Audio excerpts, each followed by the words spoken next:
नमस्कार दोस्तों, राधे राधे, जय श्री कृष्णा, सभी को राम राम, गुड मॉर्निंग।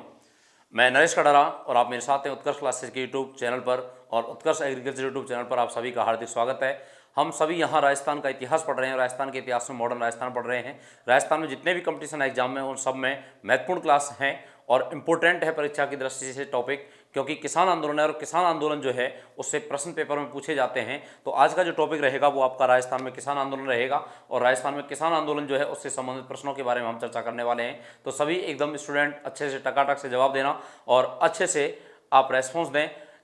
आप डेली बढ़िया तरीके से रेस्पॉन्स दे रहे हैं, उसी प्रकार रेस्पॉन्स दें। तो यहाँ पर आज का जो टॉपिक रहेगा दोस्तों, वो टॉपिक रहेगा राजस्थान में किसान आंदोलन और राजस्थान में जो किसान आंदोलन है उसके बारे में हम चर्चा करने वाले हैं। तो जितने भी स्टूडेंट हैं एक बार क्लास को शेयर कर दें और बेल आइकन को प्रेस कर लें। जो नए विद्यार्थी हैं सभी को गुड मॉर्निंग, राधे राधे, जय श्री कृष्णा। तो चलते हैं आज के टॉपिक की तरफ। तो टॉपिक है राजस्थान में किसान आंदोलन और राजस्थान में किसान आंदोलन संबंधित जो प्रश्न है उनके बारे में चर्चा करने वाले हैं दोस्तों। तो यहाँ पर देखो, पहला प्रश्न है, विजोलिया किसान आंदोलन में किसानों की मांगों की जांच हेतु महाराणा फतेह सिंह ने किस आयोग का गठन किया था। तो यहाँ देखो, विजोलिया किसान आंदोलन है और उस विजोलिया किसान आंदोलन की जांच के लिए महाराणा फतेह सिंह ने कौन सा आयोग गठित किया था, ये प्रश्न पूछा गया आपसे। ऊपरमाल पंच बोर्ड, इसके बारे में आप जानते हैं। ऊपरमाल पंच बोर्ड की स्थापना 1917 ईस्वी में की जाती है और ऊपरमाल पंच बोर्ड की स्थापना की गई थी किसके द्वारा? विजय सिंह पथिक जी द्वारा। और ऊपरमाल जो पंच बोर्ड है वो हरियाली अमावस के दिन गठित किया गया। हरियाली अमावस जो है उस दिन गठित किया जाता है और हरियाली अमावस के दिन ये ऊपरमाल पंच बोर्ड इसका गठन किया जाता है। बारिसाल गांव चित्तौड़गढ़ में विजय सिंह पथिक द्वारा 13 सदस्यीय बोर्ड था जिसके सरपंच बनाए थे मन्ना पटेल। तो इसका संबंध तो किससे रह गया? विजय सिंह पथिक से। आगे बात करें तो यहाँ जब हामिद हुसैन जो है वो हामिद हुसैन आयोग है, ये विजोलिया की जांच करने के लिए आया था। यहाँ से 1897 ईस्वी में विजोलिया किसान आंदोलन शुरू होता है। गांव था गिरधरपुर या गिरधारीपुरा।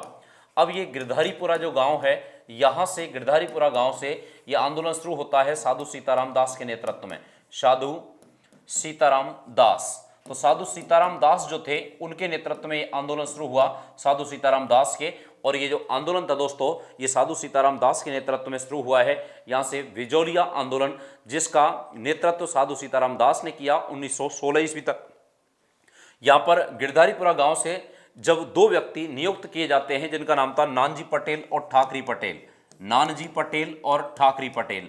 तो नानजी और ठाकरी जो पटेल थे, ये नानजी और ठाकरी पटेल यहाँ से ये दोनों जाते हैं उदयपुर में मेवाड़ महाराणा से शिकायत करते हैं राव कृष्ण सिंह की। तब उनकी शिकायत पर यहाँ पर एक आयोग गठित किया जाता है और आयोग भेजा जाता है जिसका नाम था हामिद हुसैन। तो हामिद हुसैन जांच करने के लिए आए थे। तो इसका जो आंसर है वो क्या होगा? हामिद हुसैन जांच आयोग। तो हामिद हुसैन जो है उसने जांच की है यहाँ पर। तो महाराणा फतेह सिंह द्वारा गठित आयोग था, उसका नाम था हामिद हुसैन आयोग। तो हामिद हुसैन जो आयोग है उसका संबंध है विजोलिया किसान आंदोलन से। सबसे पहला आयोग था ये जो महाराणा फतेह सिंह ने गठित किया था विजोलिया के किसानों की जांच के लिए। यहाँ पर शिकायत की गई थी साधु सीताराम दास के माध्यम से। दो व्यक्ति भेजे गए थे, नानजी पटेल और ठाकरी पटेल।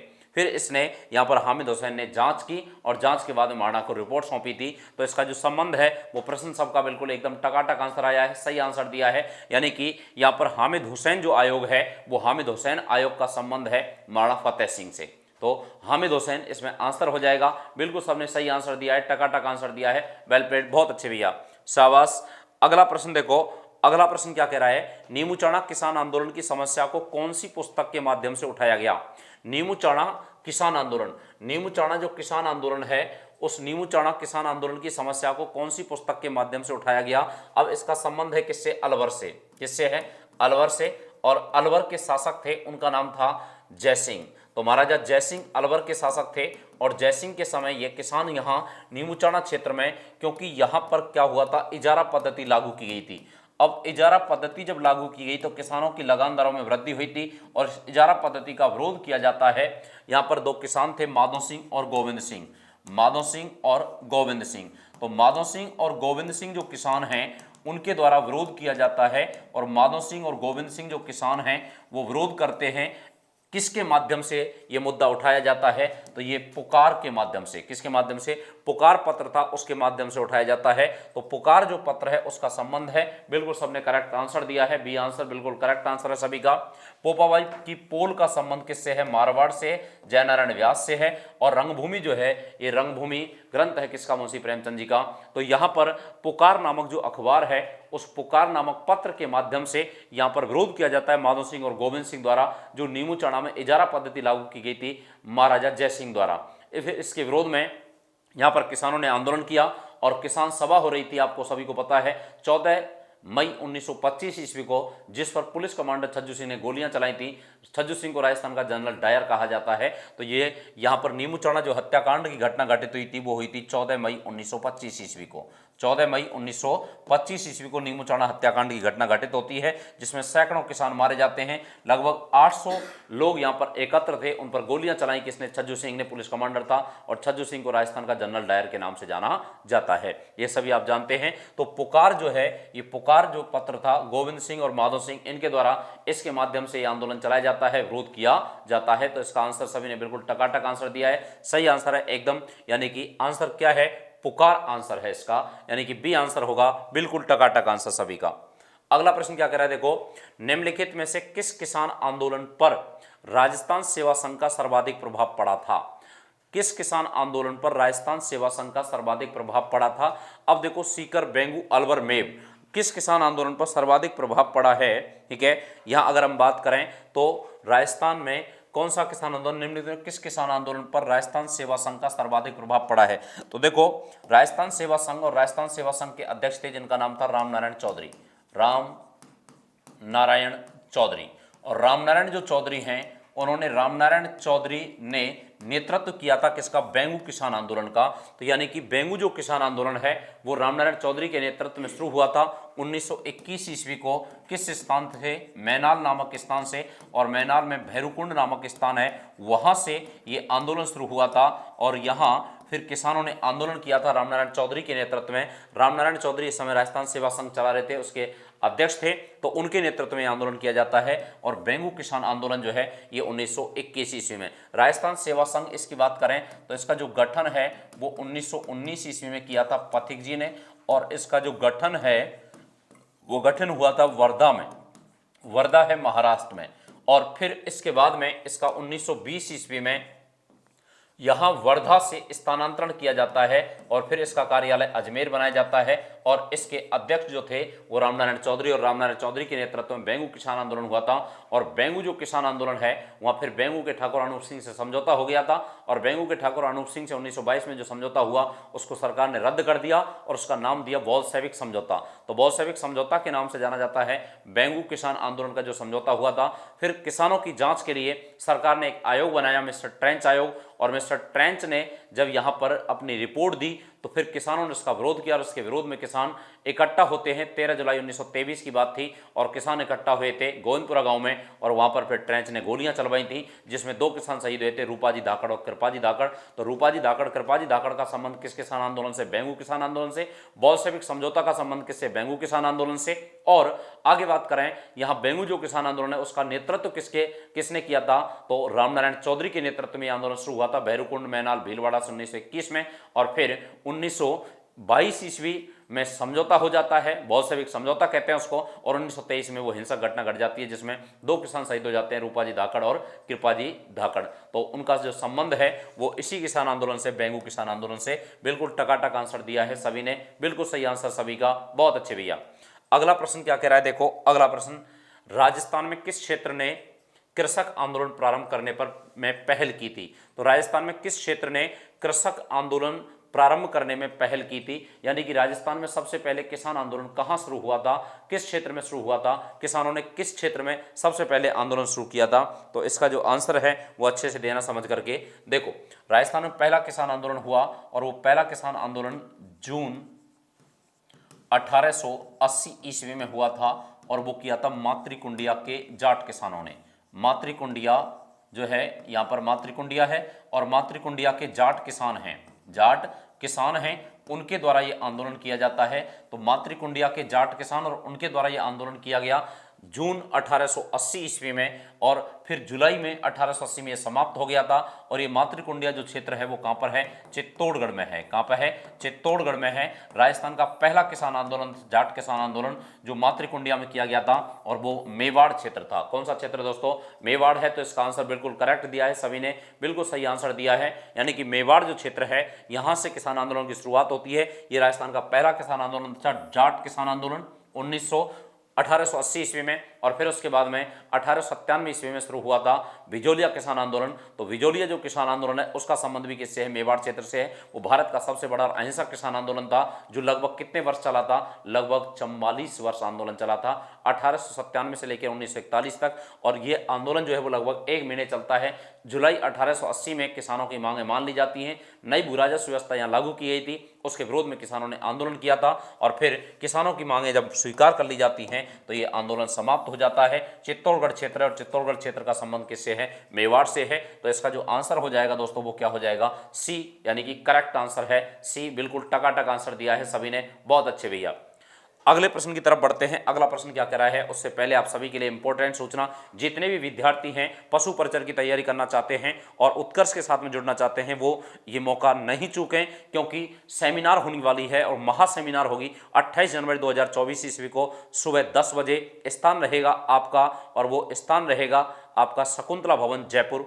और शकुंतला भवन गोपालपुरा बाईपास जो जयपुर है, वहां पर यह सेमिनार होने वाली है। तो आप सभी विद्यार्थी शकुंतला भवन पधारें, और जितने भी राजस्थान के स्टूडेंट हैं सभी को इस सूचना को दें कि महासेमिनार होने वाला है, और महासेमिनार में आप भाग लें। और महासेमिनार जो है वो कब? 28 जनवरी को संडे है, और संडे के दिन सुबह 10 बजे यहाँ पर सेमिनार होगा। महा सेमिनार है और उसमें एक मेगा टेस्ट रखा जाएगा। अब सेमिनार में आने वाले विद्यार्थियों के लिए क्या विशेष है, और उसके लिए आपको सबसे पहले तो रजिस्ट्रेशन कराना होगा, जिससे आपकी सीट फिक्स हो जाए। तो रजिस्ट्रेशन करा लें उस पर। और फिर यहाँ पशु परिचर के जो विद्यार्थी जो भी इसमें भाग लेंगे सेमिनार में, उन सभी विद्यार्थियों को 300 प्रश्नों की एक बुकलेट दी जाएगी। और बी पार्ट की जो पुस्तक है लक्ष्मण सर की, जिसकी कीमत 180 रुपये है, उसको सेमिनार में भाग लेने वाले विद्यार्थी को मात्र 100 रुपये में दिया जाएगा। और पशु परिचर का नवीनतम पाठ्यक्रम पर आधारित इसमें टेस्ट होने वाला है 50 प्रश्न का, 40 मिनट का टेस्ट होगा। उसमें आपके 50 अंक होंगे, वो टेस्ट आपको देना है। तो लगभग 350 जो प्रश्न है, वो 350 प्रश्न आप एक उस समय सेमिनार में भाग लेने से सीख जाएंगे, एक तो। और दूसरी बात, यहाँ पर 2 महा योद्धा आपके, जो लक्ष्मण सर, जीएल सर, बाकी आपको उत्कर्ष की टीम यहाँ पर मिलेगी, जिससे आप रूबरू होकर के अपनी जो क्वेरी हैं, समस्या हैं, उनका निराकरण भी कर सकते हैं। तो आप इस समस्या जो है, आपकी कोई भी समस्या है, उसके समाधान के लिए उत्कर्ष की टीम हमेशा आपके साथ है। तो इस सेमिनार में भाग लेना ना भूलें। समय याद रखें, 10 बजे सुबह, टाइम 10 बजे रहेगा। और डेट याद रखें, 28 जनवरी संडे का दिन है, शकुंतला भवन जयपुर में ये सेमिनार होने वाली है। महासेमिनार है पशु परिचर के विद्यार्थियों के लिए, सुनहरा अवसर है। राजस्थान में लगभग 6000 वैकेंसी हैं, और आप सभी इस सेमिनार में भाग लें। और जितने भी विद्यार्थी हैं, अगर ऑनलाइन ऑफलाइन जुड़ना चाहते हैं उत्कर्ष के साथ में, तो नए बैच स्टार्ट हुए हैं 19 जनवरी से, उनसे आप जुड़ सकते हैं दोस्तों। तो चलते हैं प्रश्न की तरफ। क्या कह रहा है देखो, राजस्थान सेवा संघ व ठाकुर अनूप सिंह के माध्यम से समझौता किस किसान आंदोलन से संबंधित था? अब देखो, राजस्थान सेवा संघ और ठाकुर अनूप सिंह के बीच में 1922 ईस्वी में समझौता हुआ था, और समझौते को कहते हैं बोल्शेविक समझौता। क्या कहते हैं? बोल्शेविक समझौता। अब ये बोल्शेविक जो समझौता है दोस्तों, ये बोल्शेविक समझौता हुआ। और बोल्शेविक समझौता कब हुआ? तो बोल्शेविक समझौता हुआ 1922 ईस्वी में। ठाकुर अनूप सिंह और किसानों के बीच में समझौता होता है। राजस्थान सेवा संघ का नेतृत्व कर रहे थे यहाँ पर किसानों का, वो थे रामनारायण चौधरी। तो इनके बीच में समझौता हो जाता है 1922 ईस्वी को। सरकार ने समझौते को बोल्शेविक समझौता की संज्ञा दे करके यहाँ रद्द कर दिया था। और फिर उसके बाद में यहाँ पर किसानों की जांच के लिए यहाँ पर ट्रेंच आयोग का गठन किया था।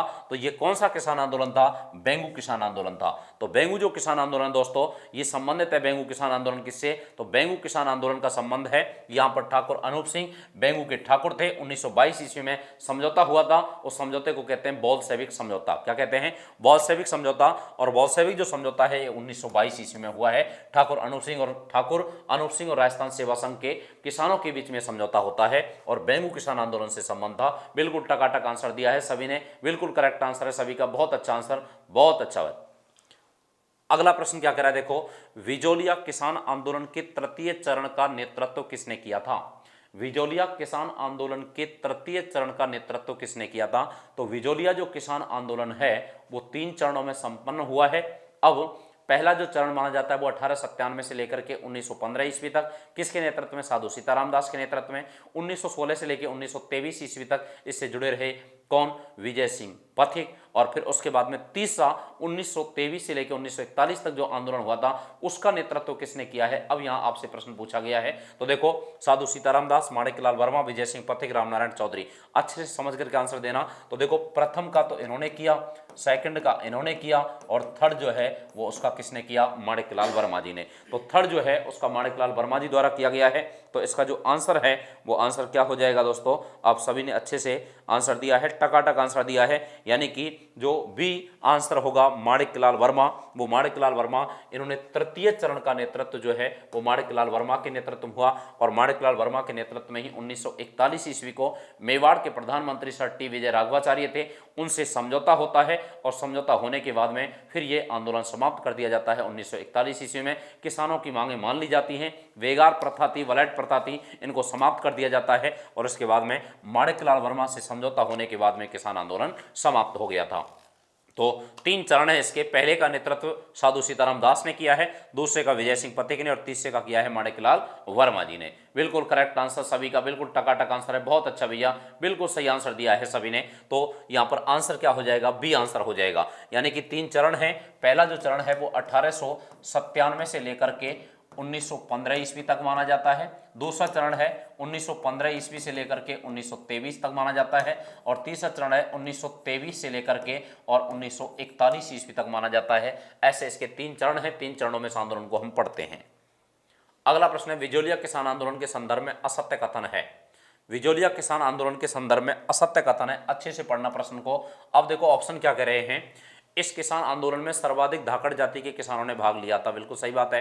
इस किसान आंदोलन में राव अनूप सिंह तथा किसानों के मध्य हुए समझौते को मेवाड़ सरकार ने बोल्शेविक समझौते की संज्ञा दी थी। तो ये कथन किससे संबंधित है? ये बेंगू किसान आंदोलन से है, ना कि बिजोलिया से। तो यह कथन क्या हो जाएगा? यहां पर असत्य कथन हो जाएगा। ठीक है, तो यह असत्य कथन है। और यह राजस्थान का सर्वाधिक अवधि तक चलने वाला किसान आंदोलन था। बिल्कुल सही बात है। यह किसान आंदोलन 3 चरणों में पूर्ण हुआ था। यह सही बात है। तो यानी कि गलत कौन सी बात है? तो गलत एक बात है, और वो गलत बात है कौन सी दोस्तों? तो वो गलत बात है यहाँ पर बी, यानी कि यह बेंगू से संबंधित है। और वो बेंगू जो है, उस बेंगू में बोल्शेविक समझौता है वो हुआ था। ठाकुर अनूप सिंह और किसानों के बीच में समझौता हुआ था, जिसको मेवाड़ सरकार ने रद्द कर दिया था और बोल्शेविक समझौता की संज्ञा दी थी। तो ये बिजोलिया के संदर्भ में नहीं है, किसके संदर्भ में है? बेंगू के संदर्भ में है। तो बिल्कुल टकाटक आंसर दिया है सभी ने, बहुत अच्छा आंसर दिया है। बिल्कुल अच्छा आंसर है, अच्छा प्रश्न है परीक्षा की दृष्टि से। अच्छे से पढ़ें, समझें इस प्रश्न को। तो यहाँ पर 4 जो ऑप्शन थे उनमें से बी आंसर जो है, यानी कि बी जो ऑप्शन है वो इसका संबंध बिजोलिया से नहीं है, उसका संबंध किससे है? बेंगू से है। तो इसका जो आंसर हो जाएगा दोस्तों, वो आंसर क्या हो जाएगा? बी आंसर हो जाएगा। करेक्ट आंसर है बी आंसर। बिल्कुल टकाटक आंसर सभी का, बहुत अच्छे भैया। अगला प्रश्न क्या कह रहा है, सुनना ध्यान से। राजस्थान का जनरल डायर किसे कहा जाता है? तो देखो बात थी 14 मई 1925 ईस्वी की, और 14 मई 1925 ईस्वी को गांव था नीमू चाणा। कौन सा गांव है? नीमू चाणा। और नीमू चाणा जो गांव है अलवर में, यहां पर लगभग 800 लोग एकत्र थे। 800 लोगों की भीड़ थी, और उस 800 लोगों की भीड़ पर यहां पर गोलियां चलाई थी। किसने? छज्जू सिंह ने। तो छज्जू सिंह ने गोलियां चलवा दी थी। नीमू चाणा हत्याकांड कहते हैं। तो इसको छज्जू सिंह को क्या कहा जाता है दोस्तों? राजस्थान का जनरल डायर के नाम से जाना जाता है। तो राजस्थान का जनरल डायर कहा जाता है, और राजस्थान का जनरल डायर कहा जाता है किसको? छज्जू सिंह को। तो छज्जू सिंह राजस्थान का जनरल डायर, और इन्होंने गोलियां चलवाई थी 14 मई 1925 को नीमू चाणा में। लगभग 800 लोग इकट्ठा थे वहां पर, उस भीड़ पर गोलियां चलवाते हैं। सैकड़ों लोग इसमें मारे जाते हैं। और यहाँ पर इस समय जब इनकी गोलीबारी की जा रही थी तो उस समय एक महिला भाषण दे रही थी, जिनका नाम था सीता देवी। रघुनाथ सिंह किसान थे, उनकी बेटी थी, और वो भाषण दे रही थी। और यहाँ पर उसी समय छज्जू सिंह आता है और इस सभा स्थल को घेर करके गोलियां चलाता है। जिस प्रकार 13 अप्रैल 1919 ईस्वी में जलियांवाला बाग में गोलियां चलवाई थी जनरल डायर ने, वैसे ही राजस्थान में यहाँ पर गोलियां चलवाई गई हैं। और इसकी बड़े स्तर पर आलोचना की जाती है इस घटना की, जिसमें गांधी जी थे, उन्होंने पत्र यंग इंडिया में इसको दोहरी डायरकी और इसको दोहरी डायरकी की संज्ञा देते हुए इसको जलियांवाला कांड से भी भयानक बताया था। उर्दू का अखबार था रियासत, उसने विरोध किया, तरुण राजस्थान पत्र ने इसका विरोध किया, पुकार पत्र था उसने इसका विरोध किया, जयनारायण व्यास ने इसका विरोध किया, कई लोगों ने इसका विरोध किया है, और यहाँ पर रामनारायण चौधरी जो हैं, रामनारायण चौधरी ने इसका विरोध किया है। तो यहाँ पर इस समय ये जो घटना घटित हुई थी वो 14 मई 1925 ईस्वी की थी, और छज्जू सिंह ने यहाँ पर गोलियां चलवाई थी दोस्तों। तो इसका जो आंसर है वो आंसर क्या हो जाएगा, तो इसका जो आंसर होगा वो आंसर है सी आंसर, करेक्ट आंसर है सी आंसर। अगला प्रश्न क्या कह रहा है, देखो सूची फर्स्ट और सूची सेकंड का सुमेल करना है, आंदोलन और प्रारंभ होने का वर्ष, विजोलिया, सीकर, डाबड़ा, चंडावल। ठीक है, अब यहां पर सामने दे रखे हैं वर्ष कि कौन सी घटना का संबंध कब से है, कौन से वर्ष से है। अब यहां पर अच्छे से इसको पढ़ना और अच्छे से समझ करके आंसर देना है। देखो यहां पर विजोलिया आंदोलन है, उसका संबंध किस वर्ष से है, तो विजोलिया आंदोलन कब शुरू हुआ है, तो ये 1897 ईस्वी में। तो ए में हो गया 4, अब ए में 4 इसमें नहीं है और इसमें नहीं है, तो अब आंसर ए में 4 किस में, ए और सी में नहीं है, तो बी और डी में से रह जाएगा सीकर आंदोलन, और सीकर जो आंदोलन है उसका 1922, तो यहाँ 1922 तो 3 हो जाएगा। ठीक है, तो बी में 3, अब बी में जो 3 है वो यहाँ इसमें नहीं है, इसमें है, तो आंसर क्या हो जाएगा इसका, बी हो जाएगा। अब आगे देखो डाबड़ा कांड, और डाबड़ा कांड की घटना कब घटित हुई, 1947 को, और चंडावल की घटना है वो यहाँ 28 मार्च 1942 को घटित हुई थी। तो पाली में, चंडावल पाली में है, डाबड़ा मारवाड़ में है, इन दोनों का संबंध मारवाड़ रियासत से है। ठीक है, और मेवाड़ में बिजौलिया और सीकर जो था वो जयपुर रियासत थी, और सीकर अर्ध स्वायत्त रियासत हुआ करती थी। तो यहाँ पर अब हम आंसर देखें तो क्या हो जाएगा, यहाँ 4 3 2 1, 4 3 2 1, यानी कि बी आंसर हो जाएगा। बिल्कुल करेक्ट आंसर दिया है, सभी ने टकाटक आंसर दिया है, बिल्कुल बहुत अच्छा आंसर दिया, बहुत अच्छा। यानी कि शुरुआत जो है बिजौलिया आंदोलन की वो 1897 में हुई थी, सीकर की 1922 में हुई थी, डाबड़ा कांड की घटना घटित हुई थी, और वो डाबड़ा कांड की घटना घटित हुई थी 13 मार्च 1947 ईस्वी को, और चंडावल की 28 मार्च 1942 ईस्वी को घटना घटित हुई थी। तो ये दोनों जो घटनाएं चंडावल और डाबड़ा, इनका मारवाड़ रियासत से संबंध है, डाबड़ा गांव डीडवाना में, और चंडावल जो है ये पाली में। ठीक है, चंडावल कहाँ पे, पाली में। तो यहाँ ये घटनाएं घटित हुई थी, तो इनका जो मिलान है वो बिल्कुल करेक्ट मिलान किया है, सही मिलान किया है, बहुत अच्छा आंसर दिया, बिल्कुल टकाटक आंसर सभी का भैया, बहुत अच्छे। अगला प्रश्न उससे पहले आप सभी के लिए इंपॉर्टेंट सूचना कि ऑनलाइन ऑफलाइन कोर्स लॉन्च हैं दोनों ही, और किसके, पशु परिचर के आवेदन शुरू हो चुके हैं 19 तारीख से, और कुल पद हैं लगभग कितने, देखो दोस्तों लगभग 6000 पद हैं, और लगभग 6000 पद की भर्ती है, बहुत बड़ी भर्ती है। इसके लिए उत्कर्ष ने क्या किया है, देखो उत्कर्ष ने ऑनलाइन जो कोर्स है वो मात्र 2000 रुपये उसकी लैब फ्रॉम क्लासरूम बैच है, जयपुर जोधपुर दोनों सेंटर से इसको ज्वाइन कर सकते हैं, और 27 जनवरी तक ये वैलिड कर दिया है ऑफर, पहले जो 21 तक था उसको बढ़ा करके 27 जनवरी कर दिया है। और यहाँ पर ऑफलाइन बैच भी स्टार्ट है जयपुर जोधपुर दोनों सेंटर से, विद्यार्थी इसका ज़्यादा से ज़्यादा फायदा उठाएं, गूगल प्ले स्टोर से उत्कर्ष ऐप डाउनलोड करके इससे संबंधित जानकारी प्राप्त करके इसका फायदा उठा सकते हैं। दोस्तों ऑनलाइन कोर्स मात्र 2000 रुपये में है, जिसमें लैब फ्रॉम क्लासरूम, जो बच्चे लैब क्लास लेंगे उनको ऑफलाइन जो बच्चों को पढ़ा रहे हैं वही क्लास आपको जो लैब मिलेगी, जिसमें आप लैब फ्रॉम क्लासरूम बैच जो है उसको ज्वाइन कर सकते हैं। जयपुर जोधपुर दोनों सेंटर से किसी भी सेंटर को चूज करके आप इसका फायदा उठा सकते हैं। दोस्तों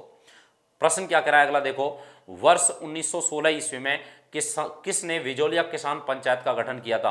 1916 ईस्वी में विजोलिया किसान पंचायत का गठन किसके द्वारा किया गया था, अच्छे से पढ़ करके आंसर देना। रामनारायण चौधरी, विजय सिंह पथिक, साधु सीताराम दास और कृपाजी पटेल। यानी कि 1916 ईस्वी में विजोलिया किसान पंचायत का गठन किया गया। अब विजोलिया किसान पंचायत जो है उसका गठन किसके द्वारा किया गया, अच्छे से पढ़ करके आंसर देना।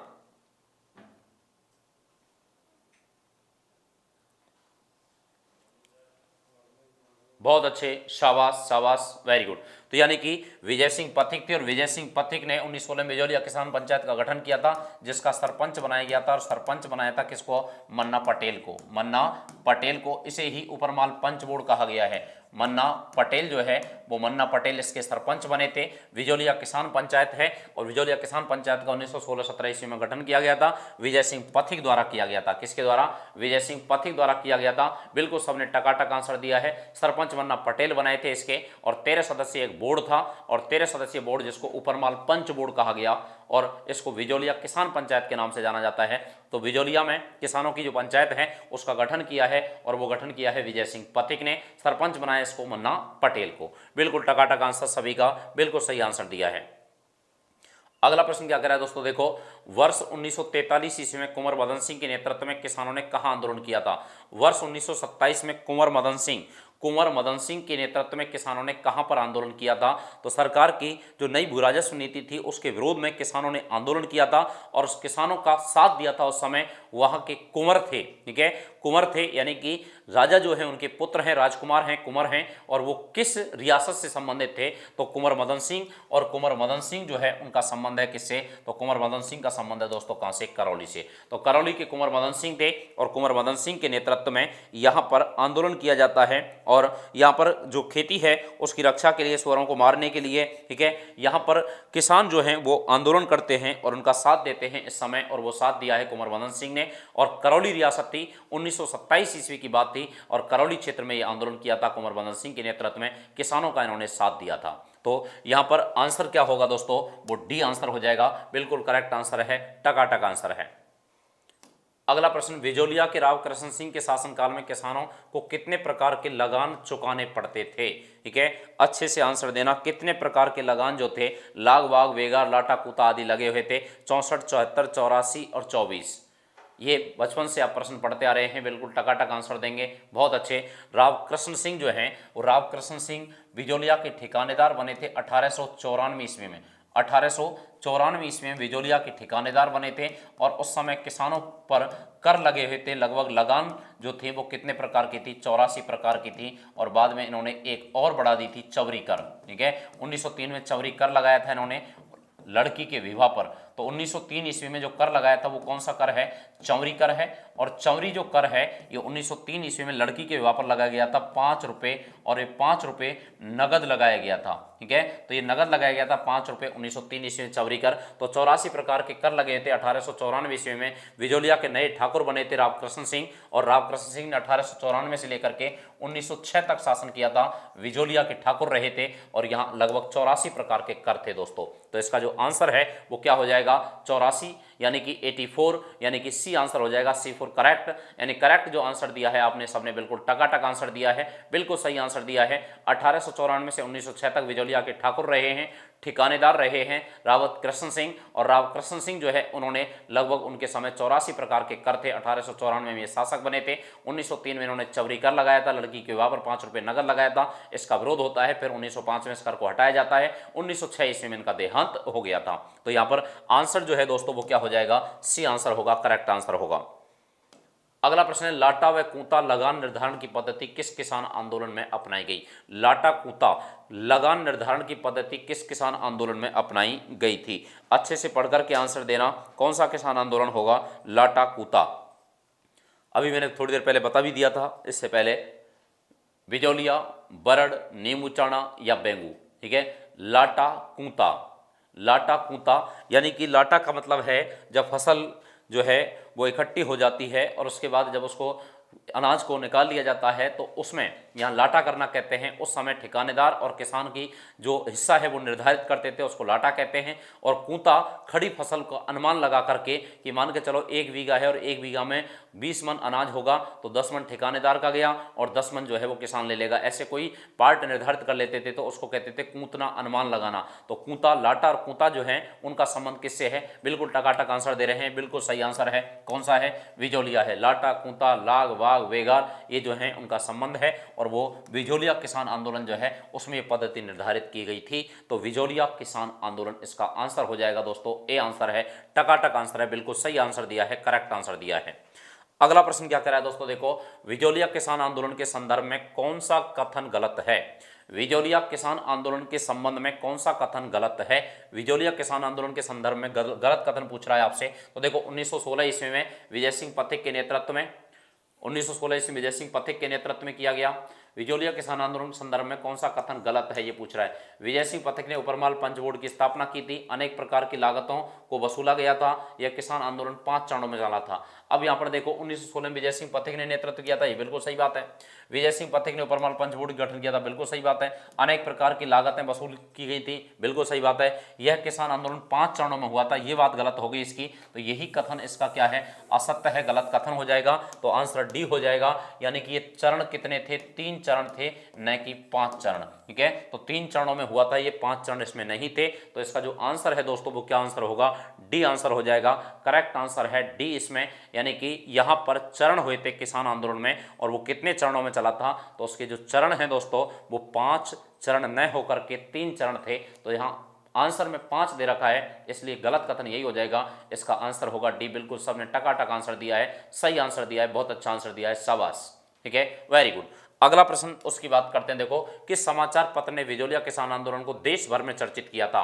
तो कौन सा समाचार पत्र था जिसने विजोलिया किसान आंदोलन को देश भर में चर्चित बनाया था? Maratha Pratap, Rajasthan Kesari, young India. ठीक है, अब देखो यहां पर जो समाचार पत्र हैं उनमें यहां अगर देखें हम तो प्रताप समाचार पत्र था, और एक कानपुर से प्रकाशित होता था, कानपुर से प्रकाशित होता था। इसके प्रकाशक थे गणेश शंकर विद्यार्थी, गणेश शंकर विद्यार्थी।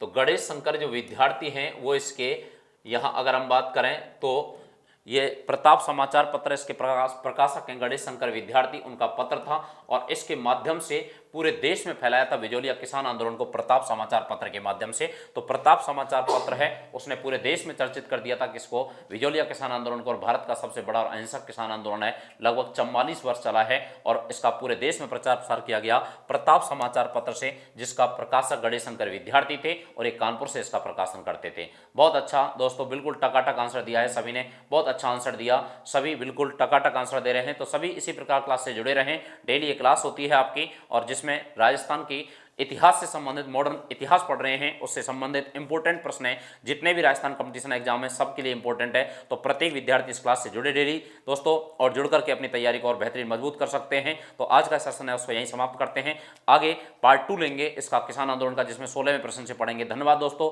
जय हिंद, जय भारत, जय जय राजस्थान।